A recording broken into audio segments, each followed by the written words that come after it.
Hello, and welcome to Jason Cavness Experience. I'm your host, Jason Cavness. I'm also CEO and founder of Cavness HR. At Cavness HR, we deliver HR to companies 490 for your people. We're also hosting, as part of Seattle Tech Week, Cavness HR, Seattle's Got Tech.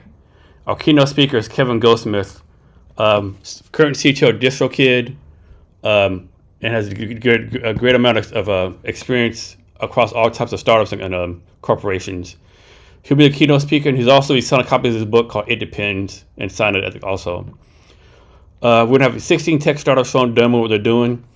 And one of those people who are demoing for us is here today, Robert Masse. Robert, thanks for being here today. Thank you for having us. So we're going to talk about your company a lot of detail, but first, always try to start off with I call it a softball question. Can you tell us what you do for fun or what your hobbies are? That's a good question. I'm kind of a boring person. I'm mostly doing startup stuff. I guess trying to get back into shape, so lifting heavy things, putting them back down again. That's one of those things I kind of yo-yo with, but getting back into the rhythm of weightlifting would be a fun one for me. I mean, last time I checked, round was a shape, right? So you do any powerlifting or just regular weightlifting? Just regular weightlifting. Okay. Maybe if we get far enough along, think about doing a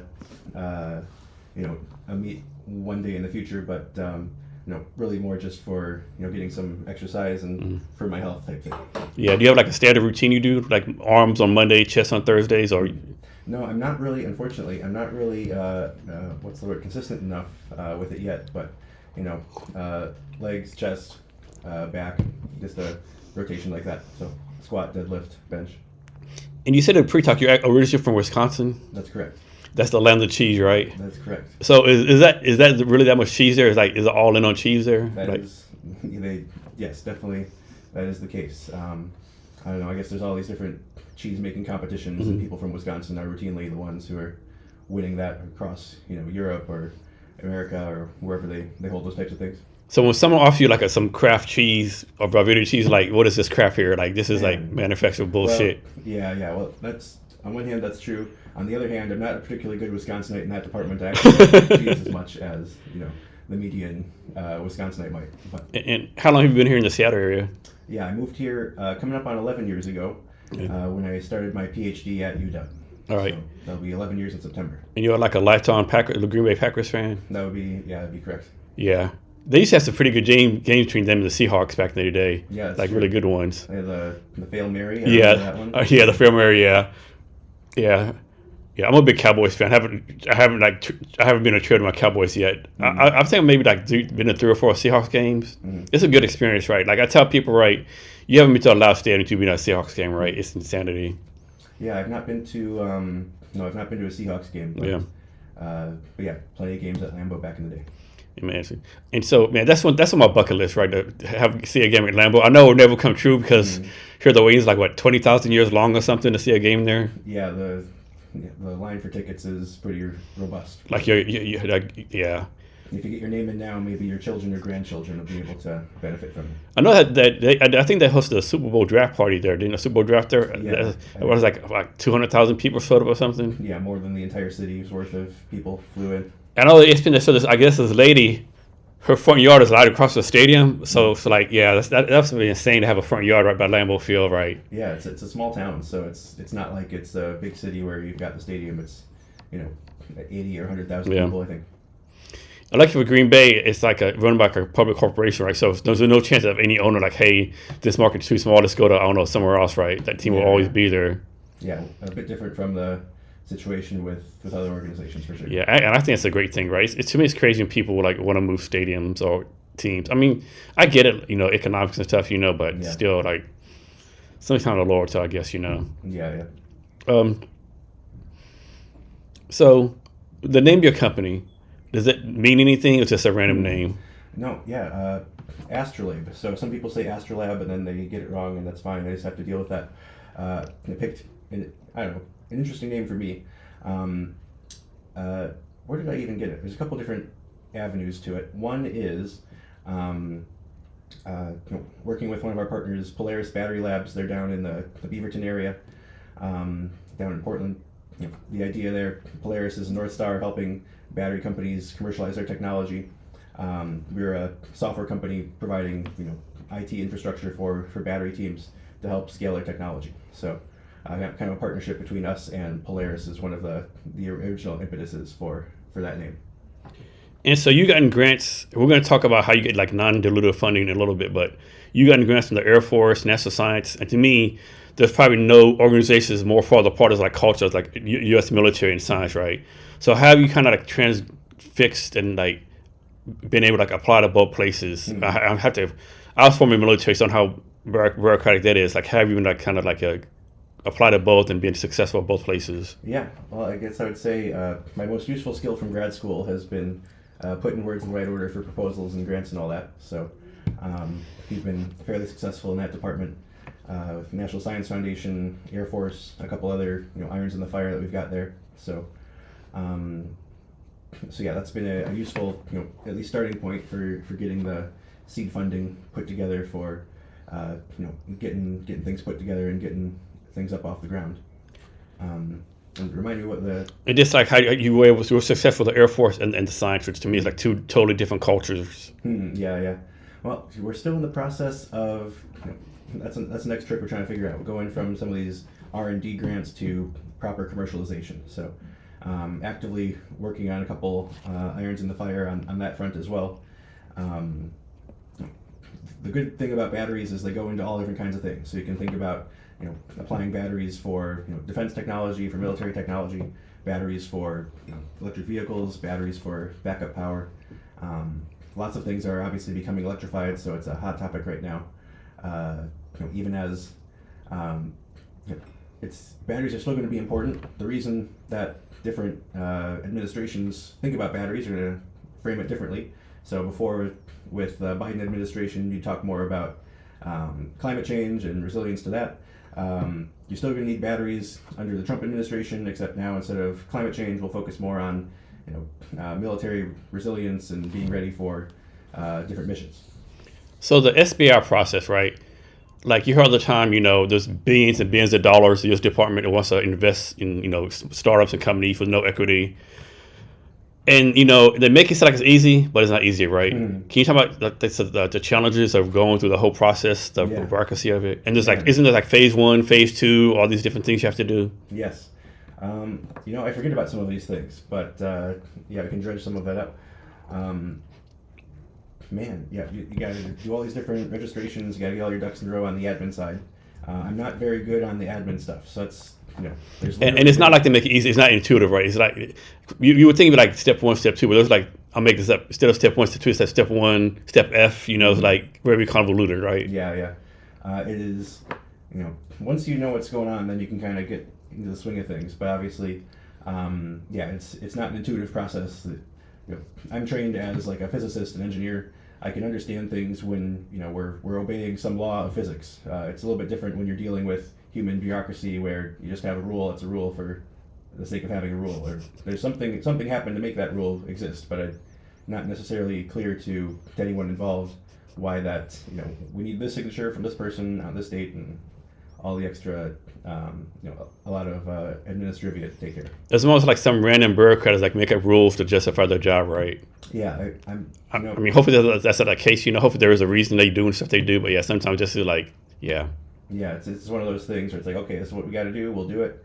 I'm sure, part of it is you can kind of think about it as like a anthropological type of endeavor. Like somebody made this rule for some reason. I don't know why. Maybe the reason that is, maybe that reason is no longer applicable anymore, and now we just have this like zombie procedure that we got to go through, or just one of those things that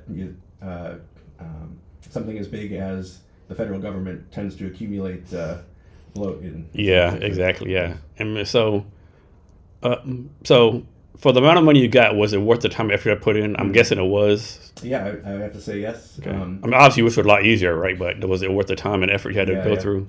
No, once you go through it the first time, you get a lot of the kinks worked out.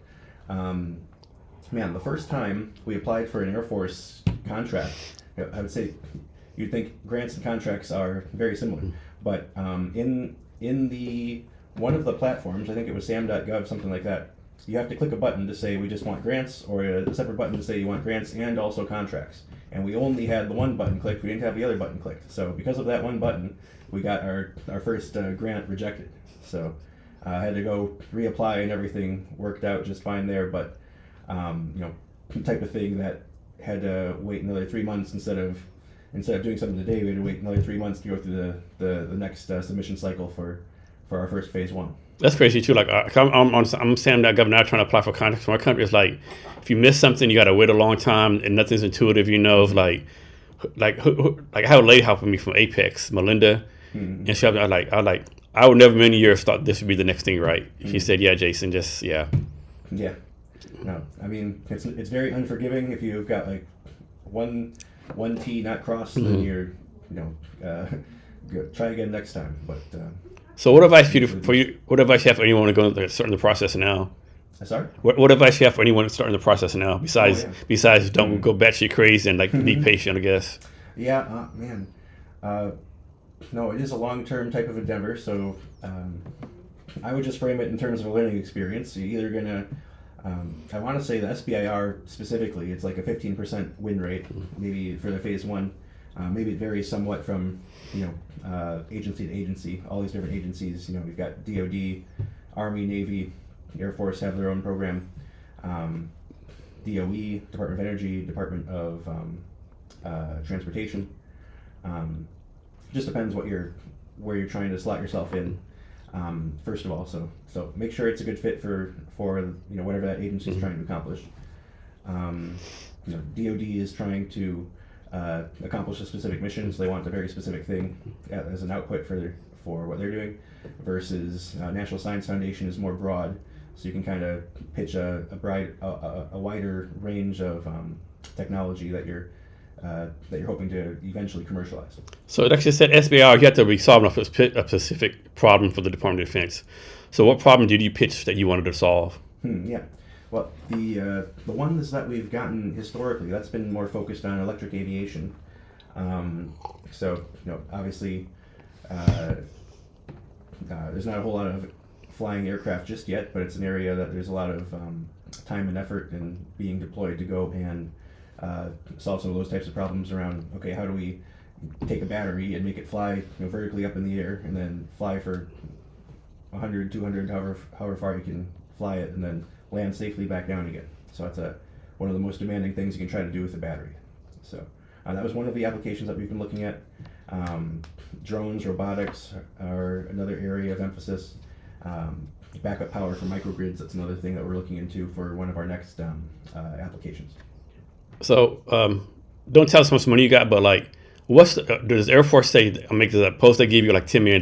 Do they say, okay, we gave you $10 million, you need to meet these metrics or the success factors? Like, how does that work? Yeah, well, actually, it is publicly available, so you can go look it up if you want and see how much money we've gotten.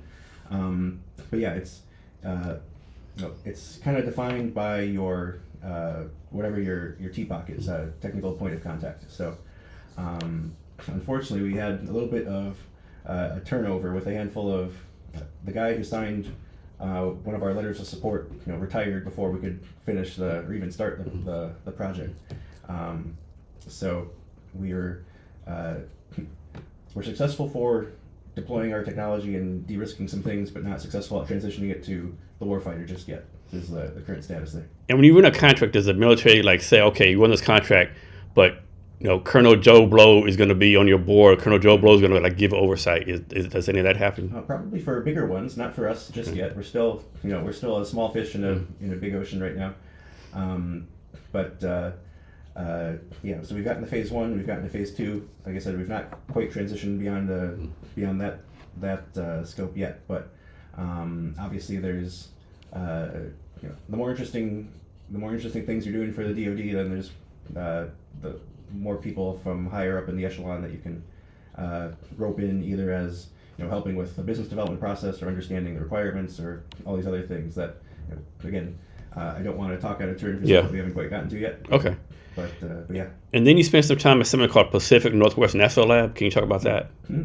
Yeah, that's how I got back into I guess not back, but cut my teeth on battery R&D back in the day. That would have been the summer 2012 and 2013, back when I was an undergrad. So So yeah, the battery industry has grown a lot since then. We were looking at some of my projects were looking at like vanadium flow batteries, different kinds of materials for battery electrolytes, for battery anode materials, different things like that. So. What age were you start getting interested in all this kind of stuff, like engineering physics, or like you're like 10, 11, or when did this happen? Yeah, I guess I would say it probably would have been my freshman year of college. I went to UW-Madison back in Wisconsin. I spent a lot of time in a chemistry lab looking at researching catalysts for water oxidation. So basically taking water and splitting it into oxygen and hydrogen to make a fuel cell or artificial photosynthesis or things like that. So it was totally off subject, but you always say UW-Med is like a real party school, right? Is that true? Yeah, I was not partying that much at the time. Yeah, I'm guessing you weren't. No, I yeah, I don't know. In retrospect, I probably should have spent more time doing it. Because you always hear like top 10 party schools. That's always in there. Yeah.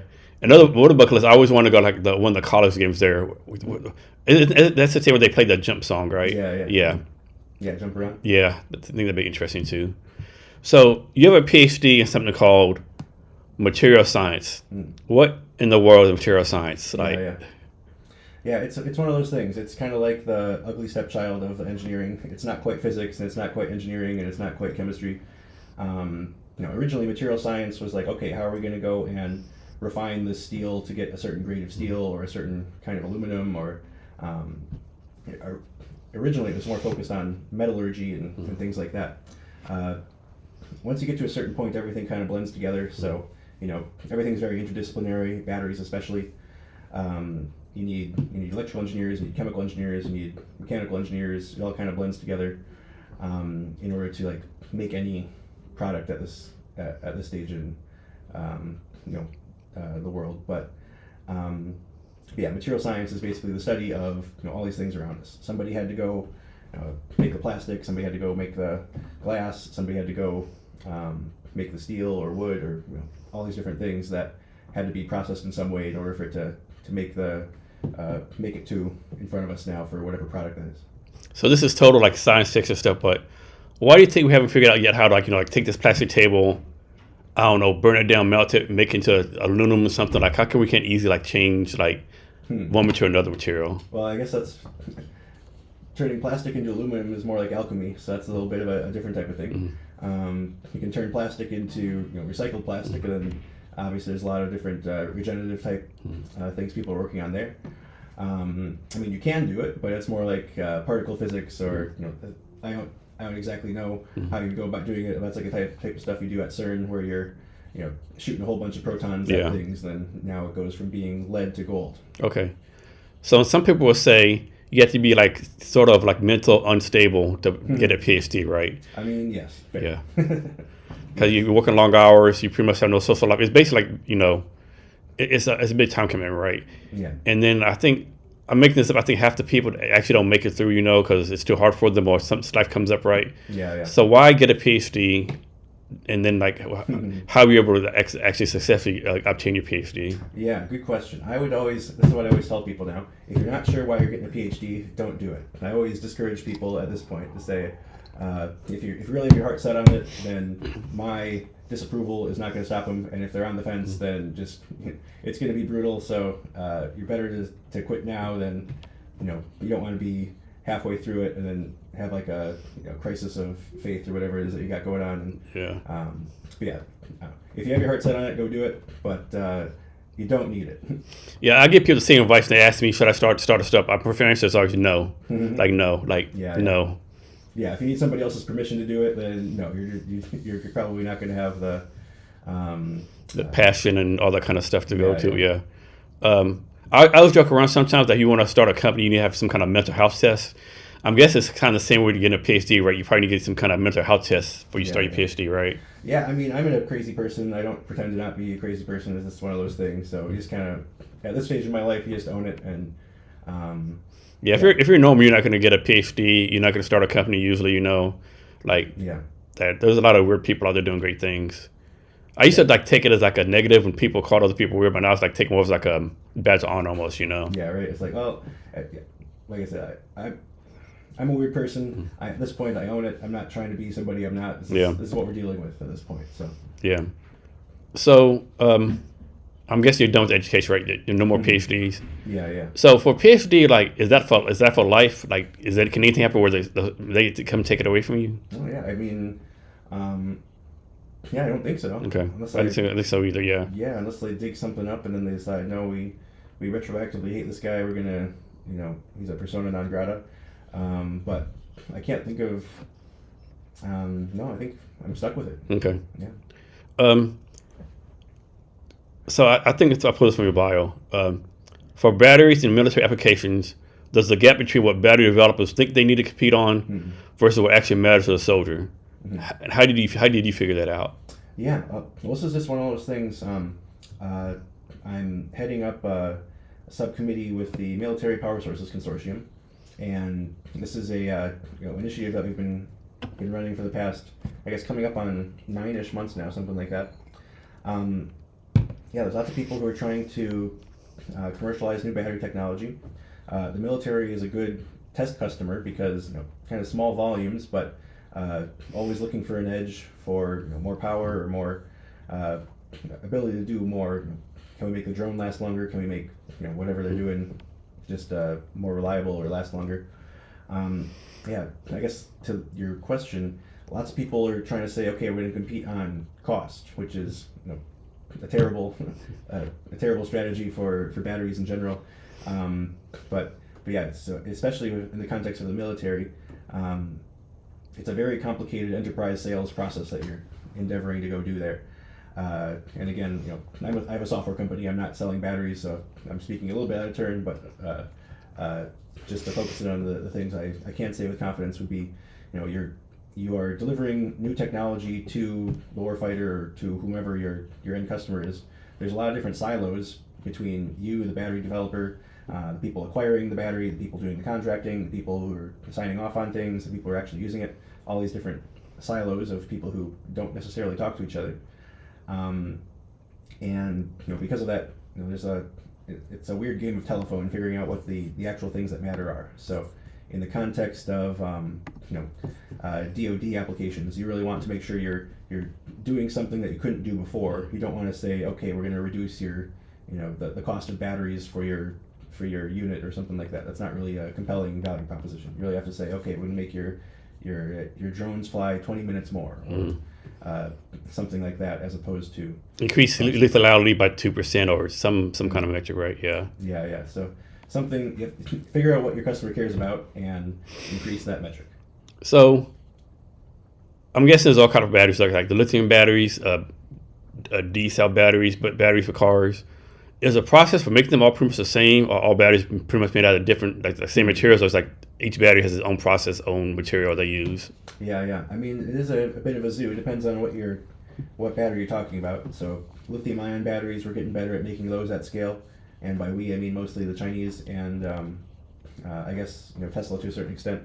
A couple other manufacturers out there that are trying to get good at these types of things. But yeah, so there's standard processes in place for ramping up battery manufacturing for mature lithium-ion technologies. You could think of lead-acid battery manufacturing. That's a different process, but it's lead-acid batteries have been around. I don't know exactly. I want to say like 160 years at this point, coming up on 200. So that's its own thing. There's new chemistries, solid state that people are looking at, where you have to look at different manufacturing processes, and that's part of the trick of some of these new technologies. Is it's great if you can make something work at lab scale. How do you actually go from that lab scale, battery that you made to building thousands and thousands and millions of cells of that thing? So space travel now is done like a combustible engines, I think, right, with gas stuff. Do you think there's a time in the future where all space travel will be done by batteries? No, I would say probably not. Probably not batteries. Not enough energy density for that kind of thing. So okay. The reason you use, I guess I don't know exactly. It must be. I think it's gas, isn't hydrogen. it? I mean, hydrogen. Yeah, I think so. I have no idea. Yeah. Whatever kind of fuel they're using there is the most energy you can get in short amount of time in that kind of conformation. So maybe some kind of nuclear thing down the road if people are able to make breakthroughs on that front. I I don't know for sure, but yeah, for space travel, probably not battery powered. Okay. The battery powered devices may be on the ship. Okay. But you wouldn't be going to the moon with a That's like battery-powered- future fantasy, like hundreds of years away then. Yeah. So what do you think is the future of batteries and battery tech? What do you think? What do you see about that? Yeah, I guess it's a question of what time frame you're looking at. So there's always, different technologies that people are trying to get up and running. Near term, I think sodium ion is an interesting one that's been getting a lot more traction lately. So, just, I guess you can look at the past handful of years. Before things were, there's different cathode chemistries that people have been using. NMC is one of them. That's nickel, manganese, cobalt. People have been trying to go to higher amounts of nickel and lower amounts of cobalt. Cobalt has its own, most of it comes from like I think the Democratic Republic of Congo, sort of mined in a without necessarily ethical standards in place. So that's one of the hang-ups with cobalt. People have been trying to get that out of the battery supply chain and go to higher amounts of nickel as like a high power, high energy density type of material. But then lately, the past handful of years, there's been even a shift away from NMC towards LFP. So that's lithium iron phosphate. That's a lower cost. It's lower energy, but it's also lower cost. So you end up in applications where the main metric you care about is dollars per kilowatt hour of energy. Then LFP tends to be a good choice for lots of things today. So I think I guess not off the top of my head. I want to say Tesla's been moving to LFP and it had a separate chemistry as well that they were using, moving to LFP. Lots of things are LFP based these days. It's a pretty robust cell. They market it as safer, which is sort of true, I guess. Safer than other chemistries. So yeah, LFP is kind of the one that's winning today. We'll see sodium ion is a similar type of value proposition where it's, again, a little bit lower energy density, but safer and cheaper overall is how it's marketed. We'll see if some of those things play out. But yeah, a handful of other types of chemistries that people are working on, just depending on your application. This is where you're not necessarily going to have one perfect battery that works for everything. You're kind of designing your battery around whatever application it's supposed to be powering. So. And you said cobalt comes from the Democratic Republic of Congo, right? And isn't the Congo one of the only countries that you can get cobalt at? Yeah, I don't know the exact supply chain, but I want to say something like 2/3 of all the cobalt comes from there. I want to say it's also a byproduct of mining nickel, I think. Okay. So I guess don't quote me on that, but I think it's not even like you don't go mining for cobalt, you get cobalt as a when you find some other thing that you're looking for. And all these materials, are they like finite resources, infinite resources, or Well, yeah, so there's a couple things there. One is, as things become more valuable, then we look harder and then we find more of it. So before a couple of years ago, people were wondering, are we going to run out of lithium?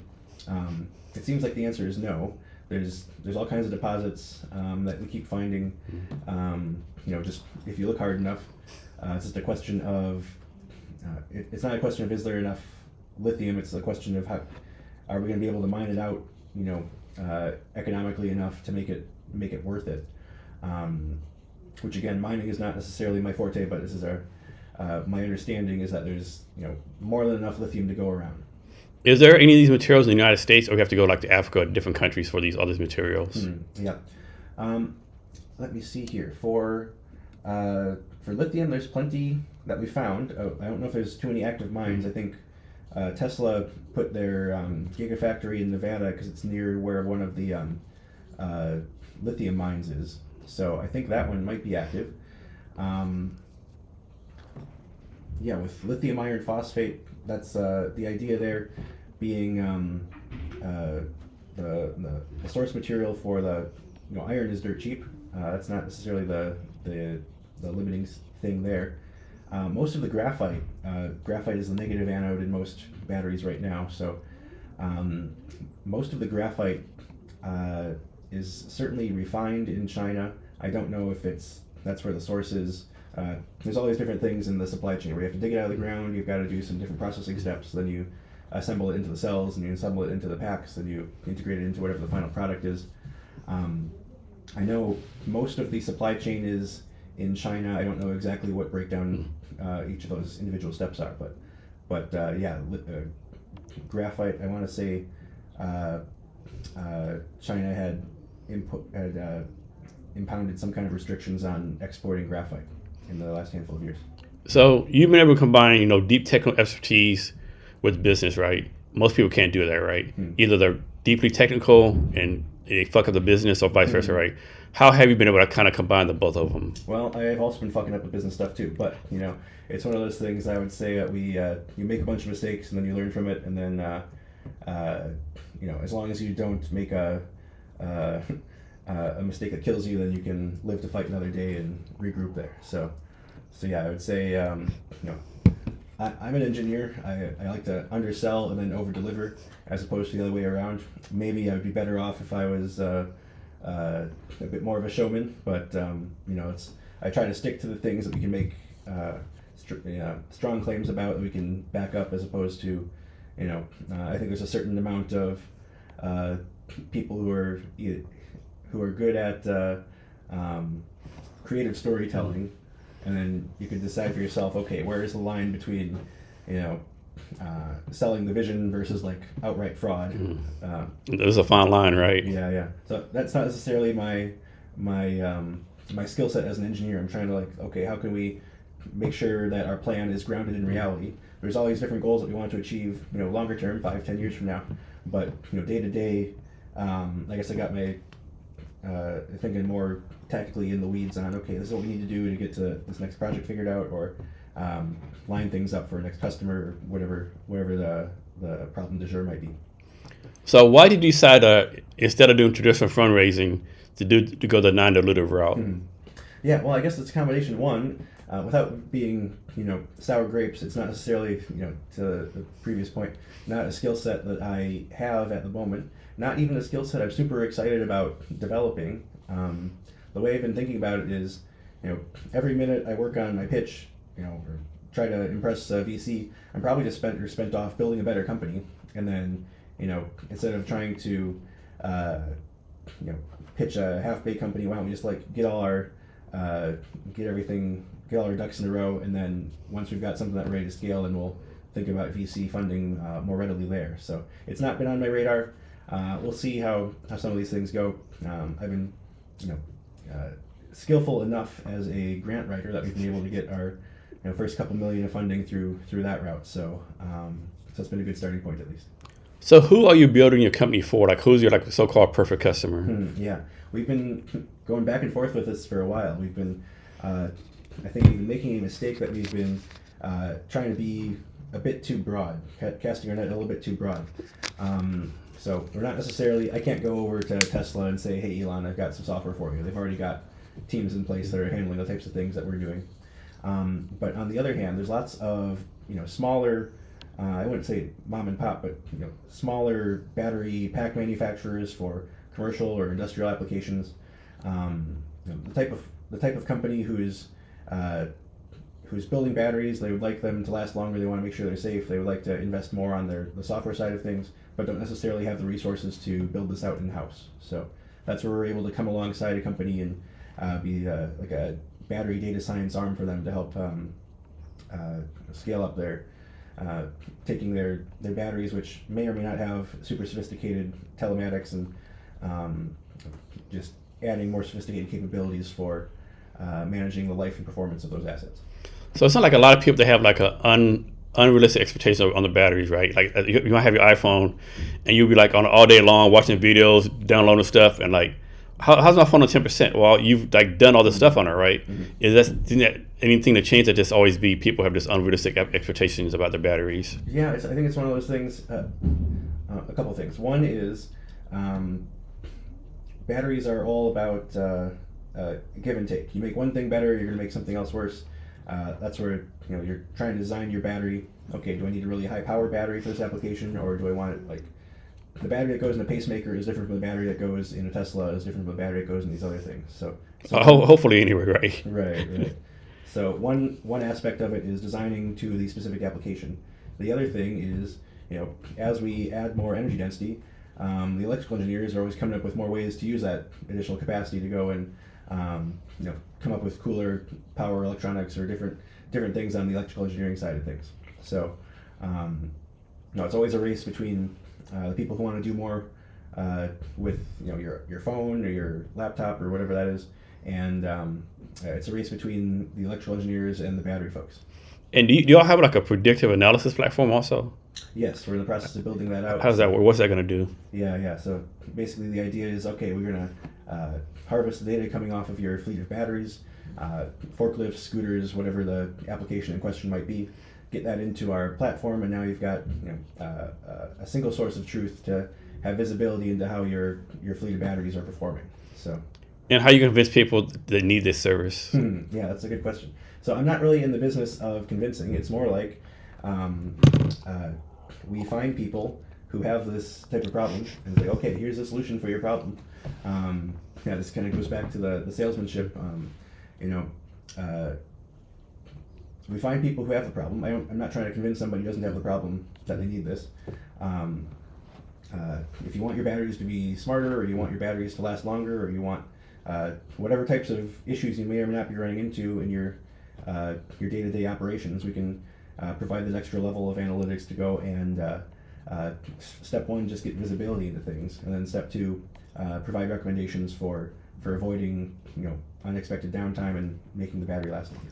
And you might still be working on this, but I think a lot of founders, they struggle with like the business model, like how much to charge. How have you figured that out yet? Like what to charge these people? I mean, it's not fully baked yet, but our main costs are headcount for the team, and then to a minor extent, a distant second place is the cost of monitoring things in the cloud. So, but no, it's the pricing is not robust yet, but it's such that as we get our first handful of customers on board, we're able to profitably serve them once everything's hooked up. And you got these customers, is it based on industry, amount of revenue you have, or anything like that? Yeah, I guess a good sweet spot, call it, not like Ford or GM or Tesla, those kinds of folks. They're a bit outside our wheelhouse right now, but call it 10 to 50 to $100 million in revenue, where they've got something going, pretty well, but don't necessarily have that data science piece in place yet that we can provide a little bit of extra emphasis on top of. Can you walk us through like a scenario that you've done already where like what your company is doing has actually helped another company get better? Yeah, so I'd say how our process works, step one is usually some kind of POC, figure out, okay, how can we especially prove ourselves to a given company. We're still relatively new to some of these market segments, so we're just trying to generate trust with our customers. So step one, some kind of POC to make sure that we can do something that they care about. So build a specific algorithm or build some specific infrastructure. From there, then we can take that algorithm and deploy it however they want. We're working on building out our own standalone platform, but a lot of these companies already have some kind of telematics solution in place already. So either use our own standalone platform or integrate our analytics into whatever system we've already got up and running. So they don't necessarily want a new dashboard per se. They just want, okay, here's where we've got everything we need here. We just want a couple extra key metrics off the battery to make sure everything is hunky-dory.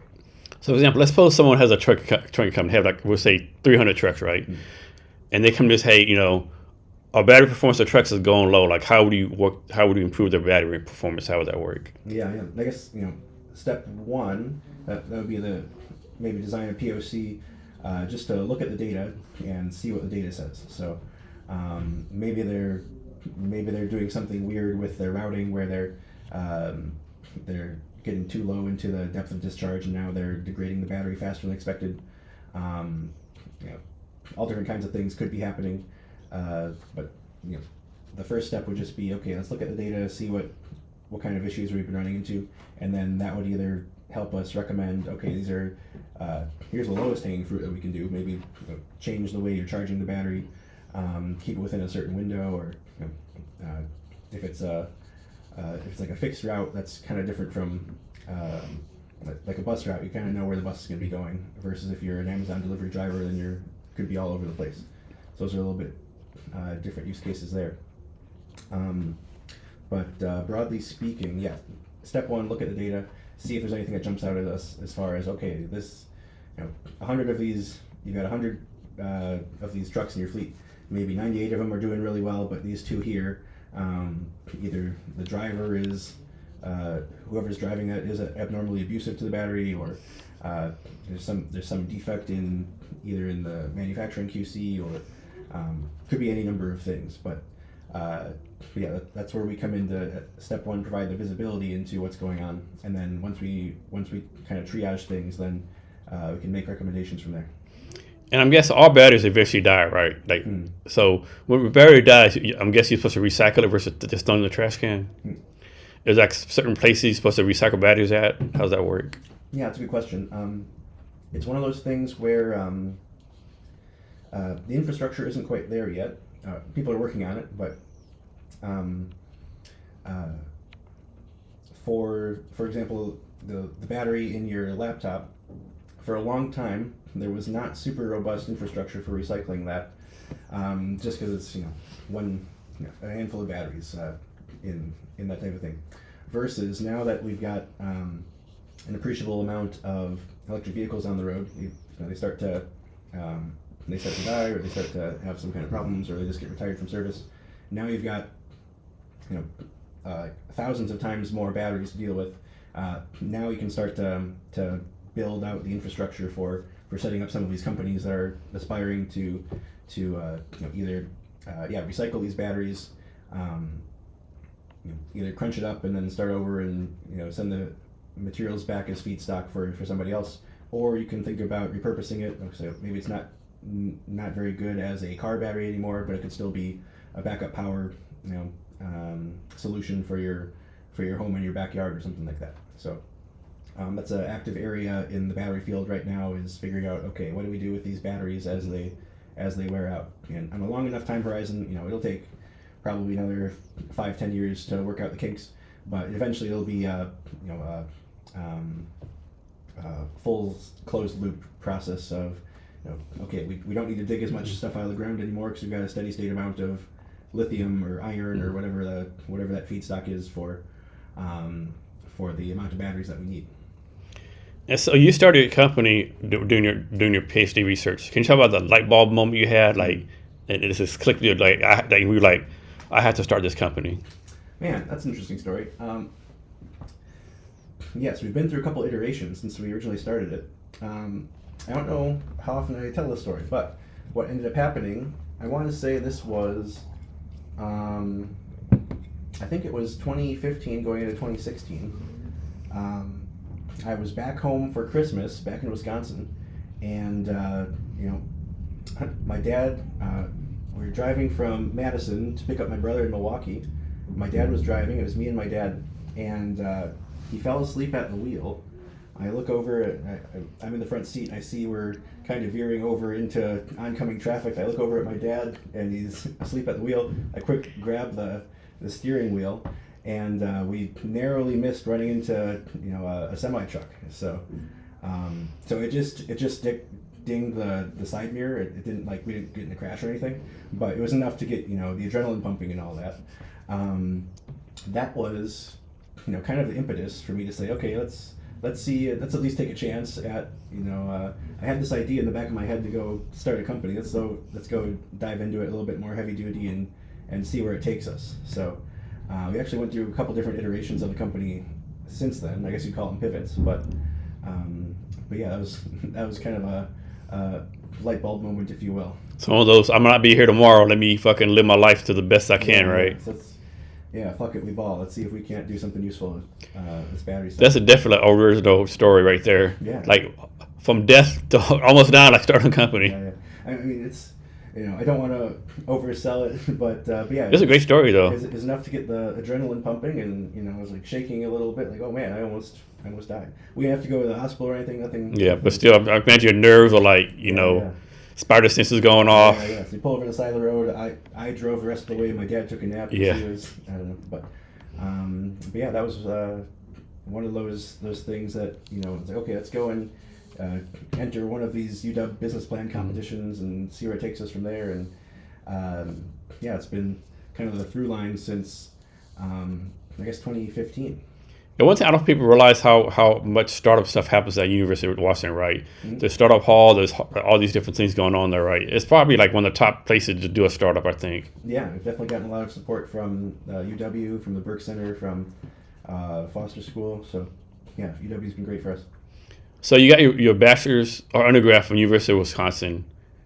So why did you decide to get your PhD from University of Washington? That's another interesting story. Well, the short answer is it's the only place I got into. So, there you have it. Yeah, so it made the decision process pretty easy. I temporarily, this is another kind of funny story, I temporarily got into MIT for about an hour. So what ended up happening there, I think they accidentally sent acceptances to every single person who applied my year. So we all temporarily got accepted to MIT for about an hour until they came back with another email that said, all right, actually no. Man, can you imagine when the person had to send a second email, yeah, like the egg on the egg on their face? Yeah, I don't have it with me anymore, but I had it for a while. Yeah, I would definitely have that. I would have both letters on a frame somewhere. Yeah. No, I'll have to go dig that up at some point. But I used to have a chip on my shoulder about that. I always wanted to get into MIT, but it never quite worked out. But so you didn't. So when they seen the second letter, say, "I you didn't reply." Say, "Hey, if the first letter is a mistake, how do I know the second letter is not a mistake too?" You know. No, I didn't respond. They just kind of strung us along for another couple of weeks, and then eventually got my official rejection. Yeah. But okay. But no, that one, that one. It is what it is. It's kind of water under the bridge at this point. I kind of wonder, Seattle is a different environment compared to Boston. Oh yeah, very different. Yeah. I wonder what kind of person I would have been if I, spent 11 years at MIT versus here. So. Yeah, like one thing I have in my life, I always talk about decision points, right? Like one decision, changes the trajectory. Like that's a big decision point going to MIT versus University of Washington, but there's all these little decision points we have in our life, and people don't realize the decision points other people affect us too, right? Like it's like Joe Brown decided to leave his house 10 minutes early, and then he affects all the traffic and stuff, so it makes you late here. Like this, all these things people don't think about. I think people who were late for their flight at 9/11 or all those kinds of stories. All these like different, all this multiverse stuff. Yeah, it's insanity. So being a founder is not easy, right? It actually sucks if people honest themselves. What makes you not quit? Yeah, I'm very stubborn, so I don't know if you can coach that. That's just the way I'm built. So part of it, I'm just very obstinate, maybe people would call it, in certain things. This doesn't work for everybody, but works amazingly for me is, my bad days aren't even really that bad. Like, somebody's get a little bit, annoyed at me over email or on a call or something like that. Okay, that's whatever. But my grandpa was in the Korean War, so this doesn't work for everybody, but it works amazingly for me. Like, no Chinese dudes are trying to shoot at me today, or no North Koreans were shooting at me today. An IED didn't blow up my Jeep or anything. So, sometimes I get a little bit too down on myself, but if I can properly reframe it, it's like, all right, there's what I'm doing. I send I send emails and I do Zoom calls, and that's most of my job. So it's really not that bad when you frame it appropriately. So having said that, being an entrepreneur, you hear no a lot, right? People tell you no all kind of different ways. A lot of people take no as personal. They think it's a personal thing, but it's not really, right? I mean, maybe once in a while it is personal, right? But how do you deal with all the no's? Yeah, I guess I should be getting more of them. Yeah, we're early stage startup. We have a long sales cycle. A lot of our no's are just not right now. So it's one thing if this is a thing that took me a long time to figure out. There's people who are like, oh wow, that's really great, Robert, even though that's a no. I thought it was not a no. Exactly right. That's the biggest thing in the you got to figure out. Yeah. This is the biggest one. Come back with more traction. Yeah. I got more traction. I meant even more. Yeah. Damn, dude, you want me to have A-round metrics? I'm a pre-seed, right? I'm very literal, so when people tell me things, I'll sometimes, as worse at this historically, but I'm getting better at it now, but reading the literal content of their message instead of Yeah. like the subtext. That was that's been a big learning point. It's like, okay, they say it's nice, but actually I should never talk to them again because they're not really interested at all. So that's that was a learning experience. Overt no's are better. So Oh, yeah. that's like, oh yeah, now I know we don't need. Yeah. There's nothing for us to do here. That's fine. Let's move on, and nobody's mad at anybody. It's just not a good fit, so that's fine. Exactly. So, since you started coming, have you had any kind of pivots or anything? Yes, they've had a couple. The original, back to when we originally, had my near-death experience. The original idea we were built around was, actually building hardware for battery testing. So if you're in a battery lab, you're doing battery engineering or that kind of thing. You basically got all these refrigerator type units in a lab somewhere where you're testing your cells. You're making sure that you're testing out different formulations to see if they're going to work. You're testing batteries under different conditions to see how they work under different conditions, that kind of thing. So it's like $100,000 piece of equipment for some of these things. So my thought process was, well, we can probably, I'm a grad student. My time is worth very little. And, I've got time to spare to see if we can't put together a cheaper, semi-reliable battery test hardware. So that was the original idea. Got a couple of my grad school buddies to fiddle around with that for a while. That did not end up working. Just hardware is hard. It's a tough business. So that was one of our first pivots, was going from the battery testing hardware, but we still got a little bit of funding to go look at battery testing software instead. So it's another, there's a lot of these to your multiverse thing. One of our fortuitous moments was getting a $100,000 grant from Amazon. It was called the Catalyst program. I don't think it exists anymore, so I wouldn't even be able to use it nowadays. But there's a period of time where they're giving away these grants to work on interesting ideas. So that would have been 2016 going into 2017. We got that first 100K from Amazon to go build out prototypes of, we pivoted away from the hardware and just focused on, okay, well, we can still do interesting things on the software side. So battery software for my fellow R&D engineers. So you started the company, I think, in 2015, you said? We officially incorporated in 2018. 2018. We've been working in different iterations of it along the way since roughly 2016, I'd say. So one thing I really hate about startup communities, right, is this thing like, you have to figure everything out like in 90 days, right? In 90 days, do blah, blah, blah. If you don't have like $1 million company in 90 days, stop, right? But I actually like your approach better, right? And I think more people do your approach, right? But how have you been able to like discuss with people when they say, hey, like, man, dude, what the fuck you doing, right? Why would I give you money, do anything with you? You're just wasting all this time, right? What's your counter argument to that? Well, I mean, I don't know. I guess it's kind of like, okay, what resources do we have? And then what problems can we solve with these resources? So my original ideas have not quite panned out the way I was hoping. So, all right, well, we still have, in the process of coming up with a bad idea, you get better ideas along the way. So we're using feedback from other humans, feedback from the market to say, all right, let's start rowing the boat. We're going this direction, but actually we need to go 15 degrees this way, and then this will be more lucrative for everybody involved. So I'm very open to feedback. If somebody tells me we're doing something dumb, and that was, to your point, that was where people were never really overtly negative. Yeah, no one's gonna say your baby sucks, so to speak, right? Yeah. It's like, oh, that's great, Robert. Yeah. Okay, you want to buy it? It's like, oh, it's not that great. Not this quarter, not this time, or it's not that great. So, it took me a while to figure out. Okay, that's useful feedback. We're not really making as much progress as I think we are. So we got to go and. And then how do you decipher all the feedback and advice you get from different people? I'm not saying any of it's like bad or bad intentions, but it's like what worked for, Tom Brown back in 1995 might not work in 2025, right? Yeah. How do you take their advice and don't be like, hey, dude, I'm not listening to your bullshit, right? Like, Yeah.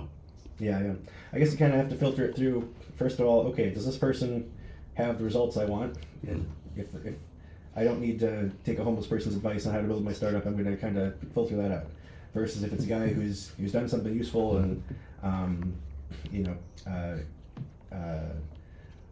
the next filter there would be, okay, is this the right advice for the stage of company we're at? So if we're still not to the point where we need to rapidly scale or anything like that, I think a lot of people get themselves hurt scaling before they're ready. So for better or worse, we're not to the point where we need to rapidly scale things up yet. But making sure you're taking advice at the appropriate stage for what you need to be doing. And then is there other things I factor in there? Those are two things that come to mind off the top of my head. There's Okay. Probably a couple other dimensions to it depending on the advice. And how you deal with this, right? Like suppose you're talking to someone at your company, right? And you explain everything in detail to them, and they say, what I understand you're doing, and they say something like totally left off the field, like nowhere even close to you just said, right? Are you like, I need to work on my storytelling better, or this dude is a fucking idiot if he can't get what I just said? Yeah. So one, I probably do need to work on my storytelling better. On the other hand, it'll depend on if I'm talking to my ideal customer and they don't get it, then that's a big red flag. If I'm talking to like a realtor, they don't necessarily know.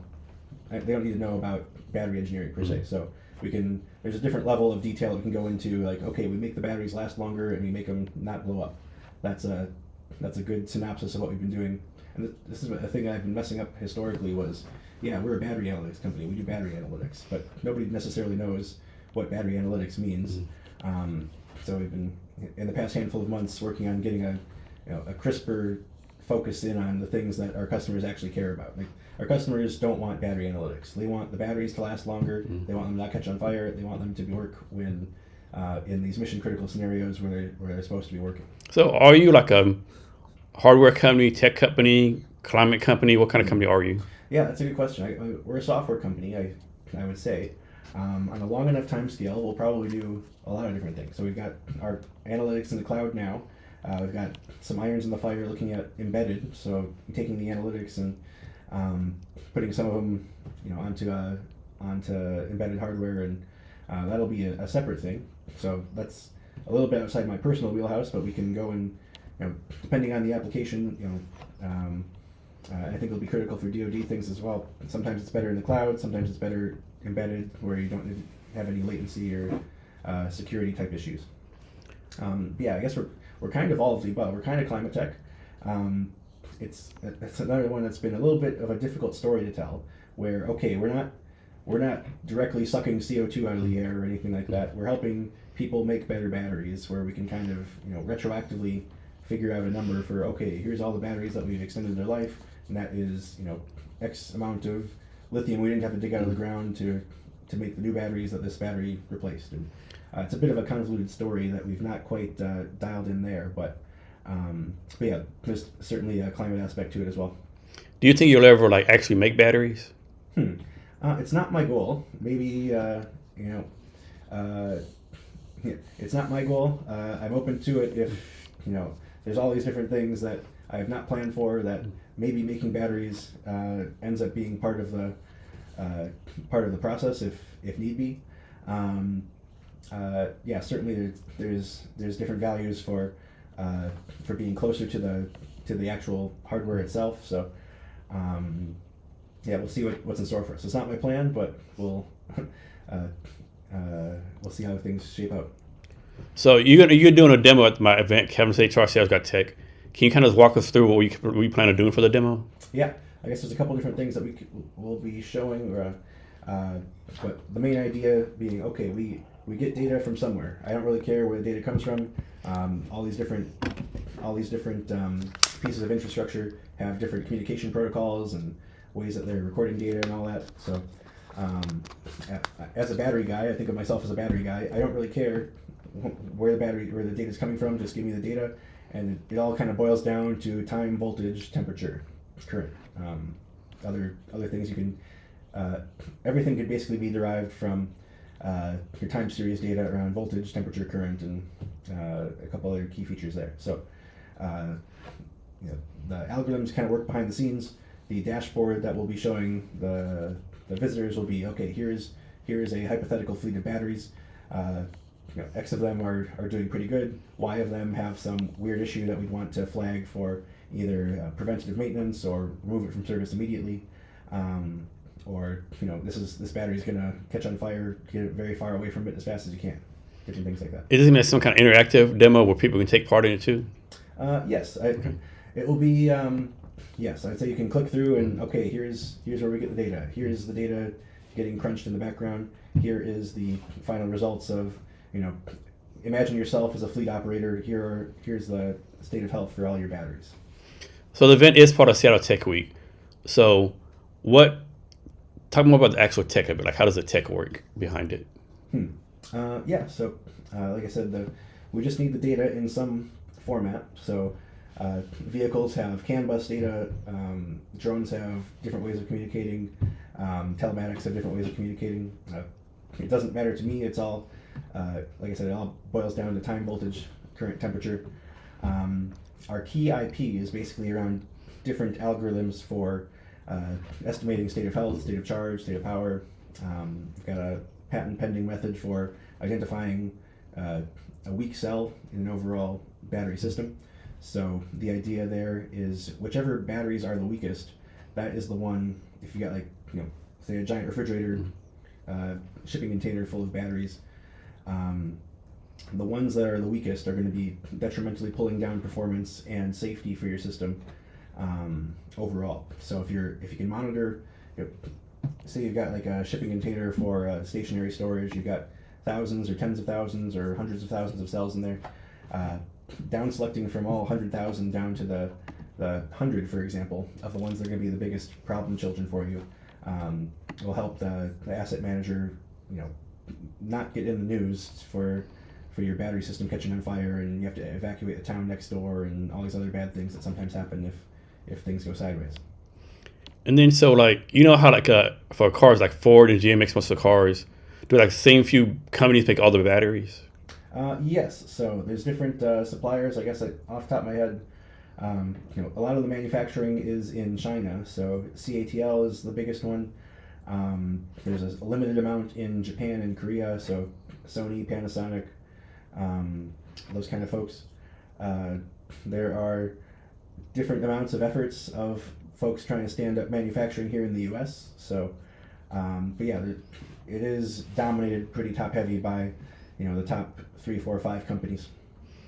So from the tech event that you're going to demo at, what are you trying to do? Is there a certain amount of connections you're trying to get, a certain amount of feedback? What's your goal? What do you want to get out of it? Yeah, this is just one of those things where there's a pretty robust ecosystem with respect to battery stuff and electrification and going green and all that in the Seattle area. So just want to get the word out about Astrolabe, and to the extent we can start building some of these connections.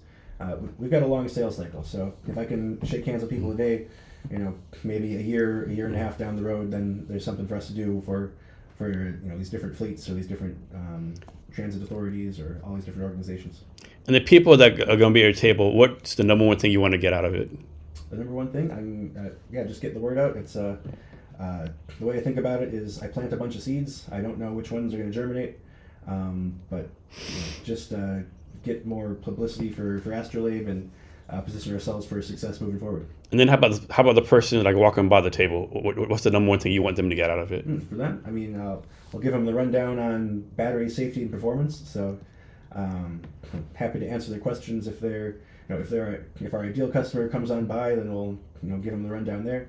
If it's a person who is thinking about buying an electric vehicle or something like that, we can answer some of their questions.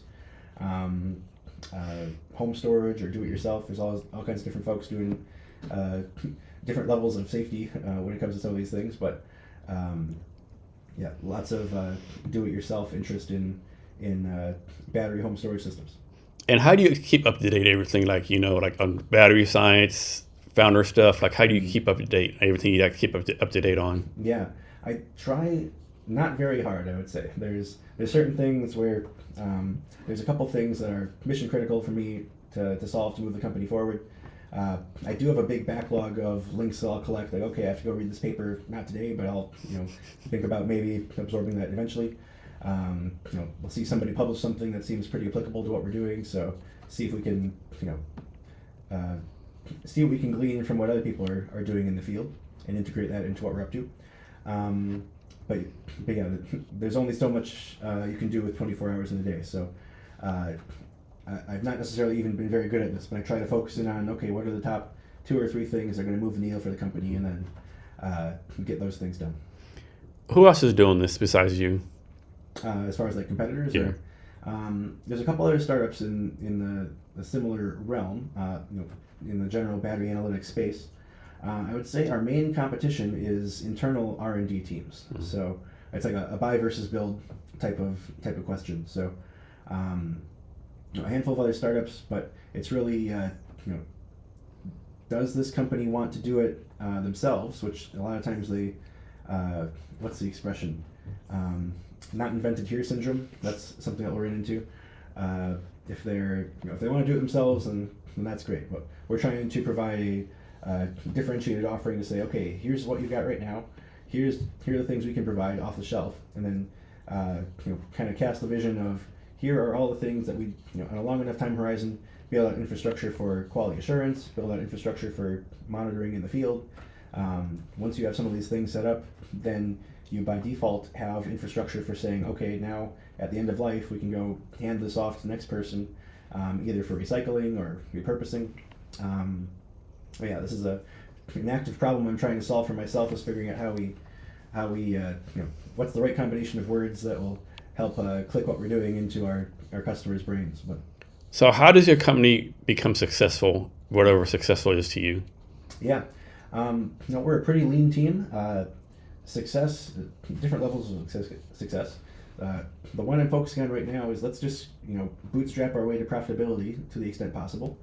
If we want to go raise money and scale things from there, we can think about doing that. But the things I'm worried about right now are, okay, let's go get customers XYZ under our belt and happily situated, and then just have a niche that we can own for ourselves. And I think that's where our focus on defense applications and commercial industrial type applications can be a useful niche that we can establish ourselves in. We're a little bit late to the game as far as automotive is concerned, so it's not necessarily our focus. But yeah, the core thesis is things are getting electrified at a pace much faster than the rate at which we're developing new battery experts. So if we can provide that extra level of service and then productize that service around making their batteries work, then we're that's how we establish ourselves as in a niche, and then kind of land and expand from there. And how many people do you have in your team right now? Yeah, there's 3 of us who are full time, another half dozen who are part time in different capacities. So, product development, marketing, sales, mostly on the software engineering and algorithm development side of things. And so, how have you been able to convince these people to come work for you, right? Because startups is like a toss no win, right? Yeah. Well, I mean, a couple different things. UW has been great for recruiting for us, so I think just about everybody on the team has come through the door somehow through a UW connection. So, I like to basically set it up such that let's go do some kind of internship or short-term process for getting things started. If things go well, then we can expand your contribution from there. Just kind of like you call it dating, I suppose. Step one. Yeah. Let's we don't need to jump into getting married together right off the bat. Let's slow step it a little bit, and if we're able to do some smaller things together successfully, then we can we're happy to ramp things up. So for the people who've been in your company, what's like a number of characteristics they've had that's made them successful working for you? Like all your employees that made it or successful, they had this one characteristic. Yeah, that's a good question. Yeah, they just get their work done. They don't complain, and then when we said, okay, we're going to do this thing gets done. Being successful at a startup or anywhere, a lot of it is just say what you're going to do and then do it. Yeah. And that's like 90% of it. Everything else is, at least in my experience, the other 10% would be you can make it fancier than that. But if you just do the thing that you said you're going to do, that solves most of your problems. So how do you deal with this? Like, there's a myth out there. If you start a company 6 months later, you be a multi-billionaire, right? I think a lot of employees have the same misconception. I think a lot of employees work at a startup and expect 6 months later to get millions of dollars, right? How do you tell your new employees, hey, this is a startup, yes, but it's not a overnight success, right? You have to put in some work in. Yeah. I mean, this goes back to me trying to undersell and then over deliver. I try to be very upfront about, okay, here's all the things that are fires in the background that we need to put out eventually. Here's number one fire, here's number two fire, here's number three fire. But number one fire has to get solved before we can worry about these other things. So I try to be pretty forthright about here's the challenges that we're facing as a company. If that's not for you, no worries, it's all good. But this is where we're at as a company. This is what we need you to be doing. Or if that's not you, then no worries. But you just gotta go do that somewhere else. So you say you try to focus on 2 or 3 things that move the company forward, but usually you get 10, 20 more things per day added to your list of things, right? So how do you keep from getting overwhelmed? Like we're only doing 2 things, even though it's moving the company forward, and you get people adding stuff to you all the time, right? Yeah. Well, I'm still not great at this. There's still some random. What's that quadrant? There's urgent, there's important, there's I forget the guy's name. Yeah, I know what you're talking about. Yeah. But there's the things that are urgent, and okay, I'll take care of the urgent stuff. Yeah. If it's urgent, not important, I can delegate that maybe. The thing that I'm not the greatest at, but would like to get better at. I think this is true for most people, is doing the things that are not urgent but important. So it's easy to do the urgent important things. It's not as easy to do okay, I've got to go and write a bunch of cold emails or something that I don't really want to do. But those are the things where generating new conversations. Yeah, it doesn't pay off today, but maybe instead a year from now it's going to pay off. Right. I just had a guy today email me I met him a year and a half ago, and today he's reaching out about putting something together now. So you never know, right? Yeah, it's got to plant a bunch of seeds. I have no idea. I have no opinion about which ones are. How do you keep track of all these seeds? Do you follow up on a regular basis? You just plant them? How does that work for you? No, well, we do not as good of a job as we otherwise could probably, but we've got some basic CRM tools and things like that. So whenever I'm sending an email, that gets logged to HubSpot, and all right, well, I can at least see that I dropped the ball following up with them, but but it's not necessarily urgent to go and take care of some of these things immediately. At least if we can get on people's radar, then we're not an impulse purchase. We're one of those things where, like I said, we plant seeds today, and then a year from now, then they're thinking about this process. They're going to do some kind of CapEx initiative, or they're going to do some initiative that we can factor into, or we can play a role with upgrading their lab, or upgrading their analytics, or upgrading whatever that problem area for them might be. Is there any type of networking that you do? We've gone to a bunch of trade shows and things like that, so that's a good. That makes sense. Yeah. That makes sense. Yeah, that's a good way for us to at least get the word out and shake hands with a bunch of folks who either I think they're our target customer and then they're not, or I wasn't sure about, and now we learned. So there's some kind of battery trade show out there somewhere? There's a bunch of battery things. Okay. It's the good and the bad thing about what we're doing is batteries go into all different kinds of things. So I've been learning about all these different industries, electric aviation, or materials handling, forklifts, that kind of thing, micromobility, stationary storage, automotive, all kinds of things got batteries in them. That's where we've been historically struggling, but then starting to dial in more on, okay, these are the exact type of people we can help. Let's focus in on this core subset here, and then land and expand from there as we develop. And you're running this by yourself, right? You're the only founder? Yes. So you hear these experts. You need 3 founders. You need this, that, and a lot of times they say if you're founded by yourself, there's no way you get any funding, right? Why did you decide to just do it by yourself, so to speak? Yeah, man. I guess another interesting story there. We went to incorporate the company. I've had a little bit of. This is where we have had other co-founders who are no longer at the company. No harm, no foul, anything like that. But that's where I was saying, okay, let's go and row the boat this direction.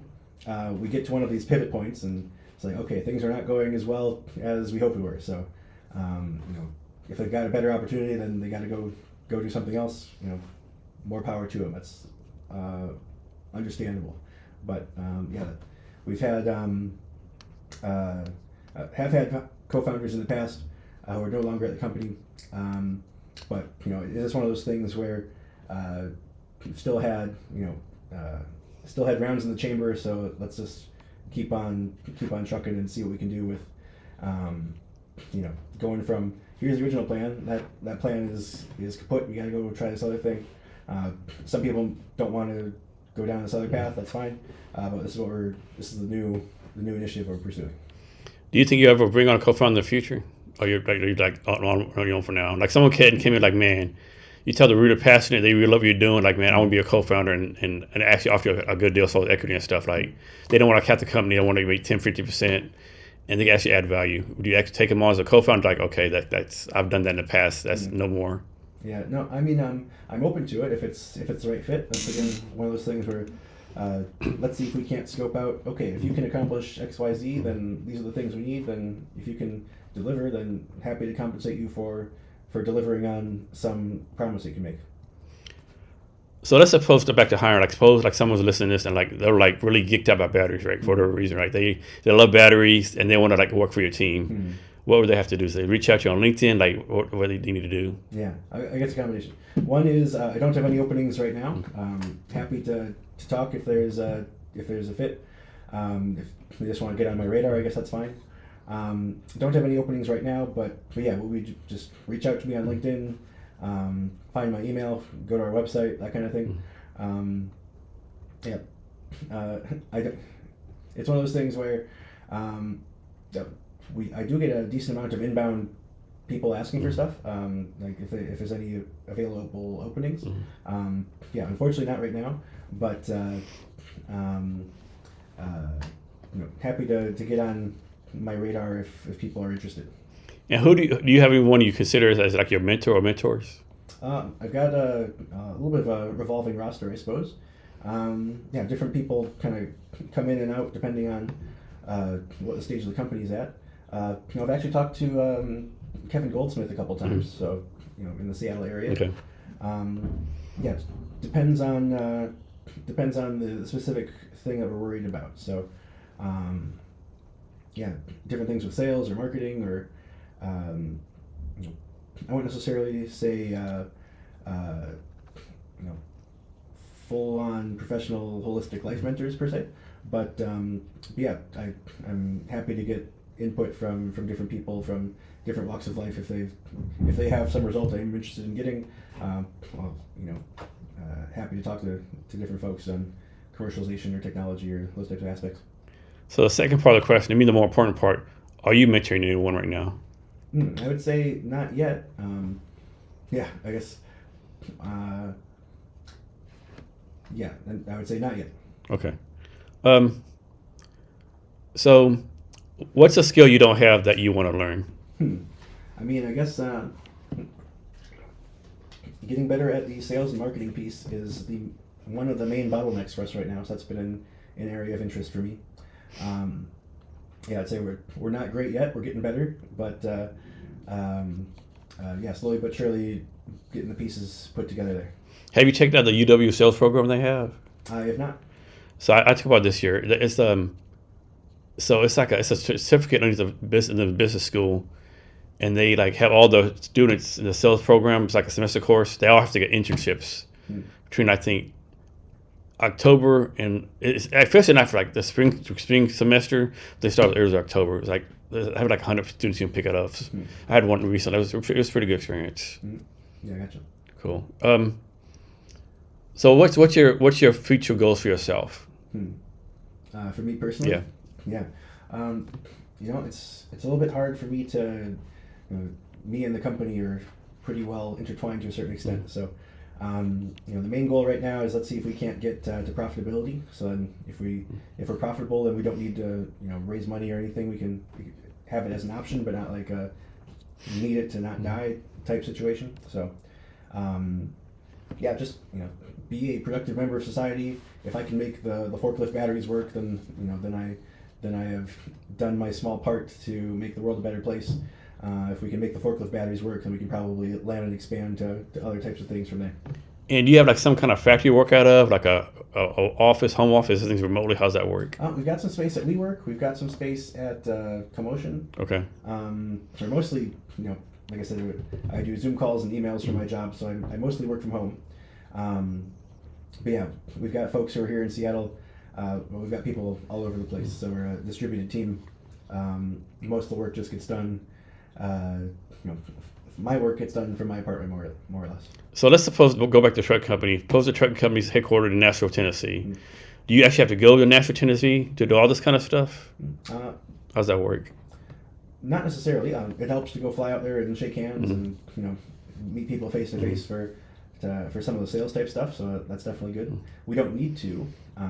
It depends on what infrastructure they've got available. So we don't necessarily have hardware that we retrofit onto systems. It's mostly how can we tap into an existing telematic system to get the data we need. So it's mostly us working, our IT folks working with their IT folks to get all the digital wires hooked up, if you will, to get the data we need for algorithms to do their thing. So like I think in 1960 JFK said we're going to go to the moon for the decade. So we went to the moon 8 years. But as far as space stuff, we haven't really done any improvements since then, right? Mm-hmm. Is batteries the same way? Has battery technology really improved like it should have improved, or has it been kind of stagnated? I mean, yeah, it's actually been from a layperson's perspective, maybe it doesn't look like it's like a whole lot is happening, but behind the scenes, a lot of interesting things have been going on. There isn't a what's the thing I'm trying to think of? There's not a Moore's law for batteries. They're not going to get twice as good year over year. It's more like we get a 8% improvement in performance year over year. So, but at the same time, the main thing where it's been coming down is cost per kilowatt hour. So I don't know the exact number off the top of my head, but something like an 80%, 80 or 90% decrease in price versus even when I started my PhD to now. Mm-hmm. So that's why we're at about 25% of new sales in Washington are electric vehicles in some capacity. Lots of batteries going in to support the grid. Lots of batteries going into different things that previously weren't electrified. So there's a half dozen batteries within arm's reach of us right now. So, I would say the main thing is the cost of the battery is coming down such that you can actually have it's not quite there, but just about there as far as price comparison for EV cars versus a internal combustion engine. So in general terms, batteries are like a pretty safe energy source, right? Yeah, we on one hand it's like a 1 in a million event at this point. So we're not necessarily worried that your laptop's going to blow up. You're not worried that your phone's going to blow up in your pocket. It still does happen from time to time, but it's not a thing that you're not afraid to have your cell phone in your house. And then back in the day, we were like, don't put your lithium batteries computer in the airplane cargo in case it blows up or something. Yeah. Did that actually ever happen? I don't know if it did or not. I guess it had to happen for them to say don't put your battery in there. I think it still does happen from time to time, so that's not good. I just learned this recently. So they want you to take your laptop with you, so in case they don't want it to go in your luggage, they want it to be in your carry-on. So in case it starts smoking, then you can do something about it versus if it's in the cargo hold. Yeah, that'd be a bad thing. So yeah, it's one of those things where it's like a 1 in a million type of event, but even rarer than that probably, but still causes a lot of consternation when it does happen. Of course, batteries, they always need a charge. But you think ever the chance for like a battery, like we talked about the space stuff before, maybe a battery like a super battery, like charge a plane to fly from Seattle to Portland, or like battery powered like airplane flights. Yeah, there's people who are working on that. So it depends on what it goes back to what mission you're trying to do. So there's companies like Archer out there. They're trying to make a battery that can take you from like LAX to somewhere in downtown LA, for example, versus so it's like a 20-mile type of flight. You can think about hybrid electric regional aircraft. There's different companies working on those type of aircraft to take you from, okay, let's go from, you're not going to go from Seattle to Miami, but you could go from Seattle to Portland on a single charge. So there's that seems imminently achievable. It'll take a while, for those companies to mature, but electric flight from electric regional aircraft is something that I'm relatively bullish about. Is there an industry that you think is not using batteries enough as far as powering that industry? I would say probably not. Everybody's coming to terms with, okay, you can do the calculation for yourself. So all these systems are designing around, okay, what is the total cost of ownership if I have to put diesel into this vehicle versus if I can electrify it, or if take whatever that system is. A lot of electrification is happening with commercial and government fleets right now. So I think that might happen even faster. We'll see, but that might happen even faster than regular passenger electric vehicles, depending on how some of these government initiatives shake out and how technology develops. Is there anything about batteries that you wish more people knew about? That's a good question. I kind of have the curse of knowledge, so I know all these things, and I don't know what a regular layperson knows. So maybe just,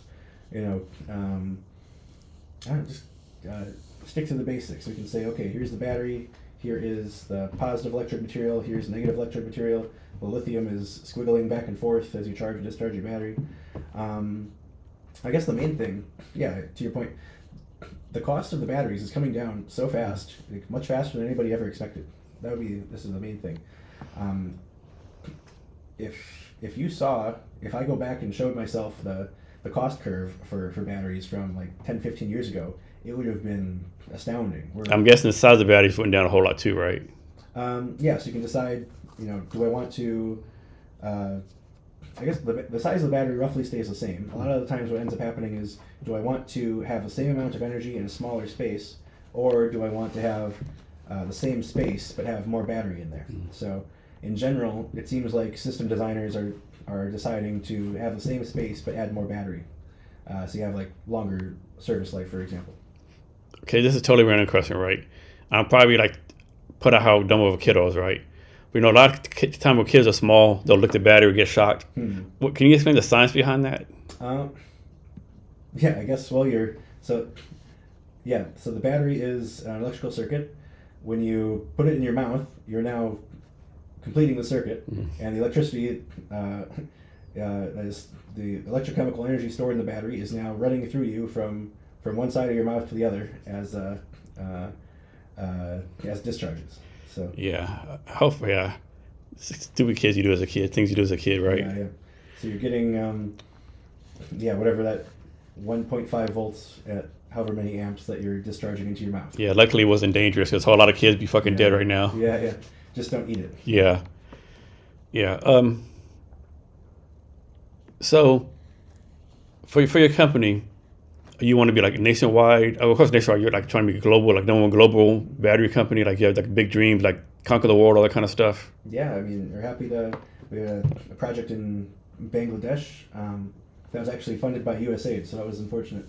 That got canceled, so that's not ideal. But we had our first international project in Bangladesh, looking at helping to electrify rickshaws in that particular country.